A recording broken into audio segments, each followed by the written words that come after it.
Welcome to Session 11. This one isn't about new math, it's about winning the actual test. The digital SAT gives you Desmos, built right into the app. That's a genuinely powerful tool. But here's what most students get wrong. They think the tool is the skill. It isn't. The skill is knowing when to reach for it.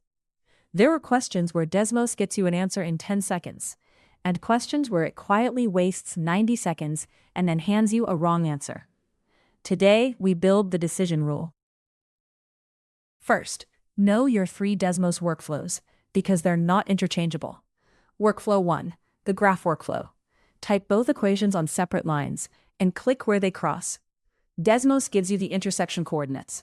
Best when the coefficients are ugly, and you just need to see it. Workflow 2, the difference workflow. Type f of x minus g of x as a single expression, and find its zeros. This is Session 10, live on your screen. 1 curve instead of 2, and the x-intercepts are your answers. It's especially clean when the question is about how many solutions. Workflow 3, the slider workflow. Type a parameter like k, and Desmos offers to make a slider. Drag it, and watch the line sweep across the parabola. Exactly the animation we did in Session 5. You'll see the 2 intersections merge into one at tangency.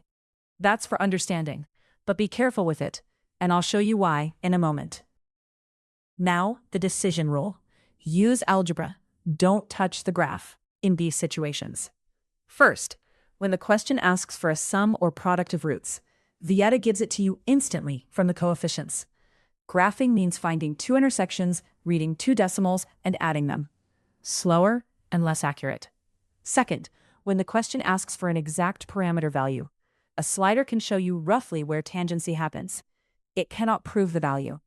Setting the discriminant to 0 can, and it's usually faster anyway. Third, when the equations factor cleanly, if you can see x minus 2 times x minus 3, you're done before Desmos finishes loading. Fourth, when the answer choices contain radicals. A graph gives you decimals.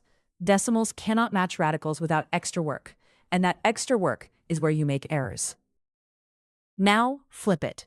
Reach for Desmos in these situations. First, when the coefficients are awkward and the answer choices are far apart. If the choices are 1, 4, 7, and 10, you don't need precision, you need a picture. Second, when the question just asks how many solutions. Graph both, count the crossings, move on. No discriminant needed, no arithmetic to slip on.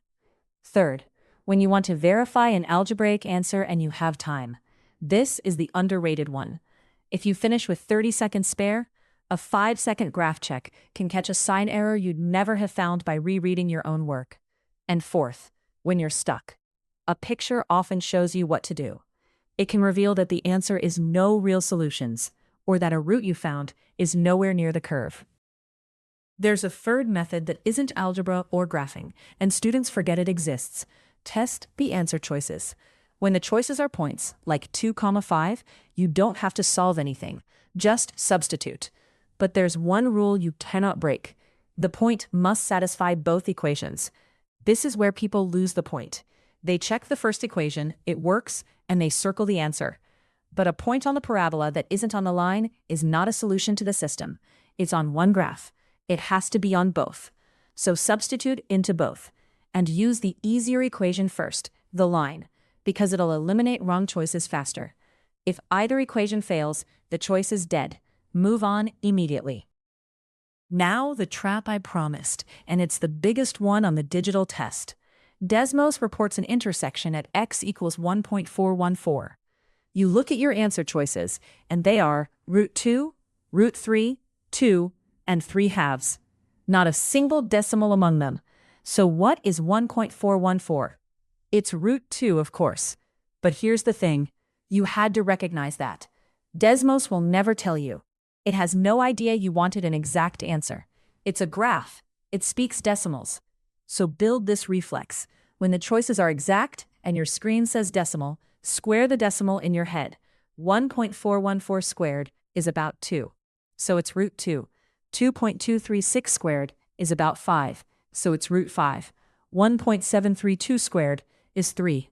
Learn those 3 decimals cold. Root 2 is 1.41. Root 3 is 1.73. Root 5 is 2.24.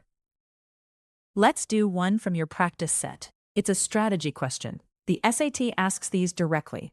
On the digital SAT, which method is generally most efficient for finding the sum of two intersection x values? Think it through. You could graph both equations, find both intersections, read two decimals, and add them. That works, but it's 3 operations and 2 rounding opportunities. Or, set the equations equal, form the quadratic, and read negative b over a. One step, exact, no graph. The answer is B, Vieta's formula. And notice what makes this efficient. It's not that Vieta is clever. It's that the question asked for the sum, not for the roots. The roots were never needed. Recognizing that is the whole skill. Here's a habit that will raise your score more than any single technique. Verify with a second method. Take y equals x squared minus 7x plus 10, and y equals 2 minus x. Algebra. Set them equal, and you get x squared minus 6x plus 8 equals 0, which factors as x minus 2 times x minus 4. So x equals 2 and 4. Back substitute into the line. When x is 2, y is 0. When x is 4, y is negative 2. So the points are 2, 0 and 4, negative 2.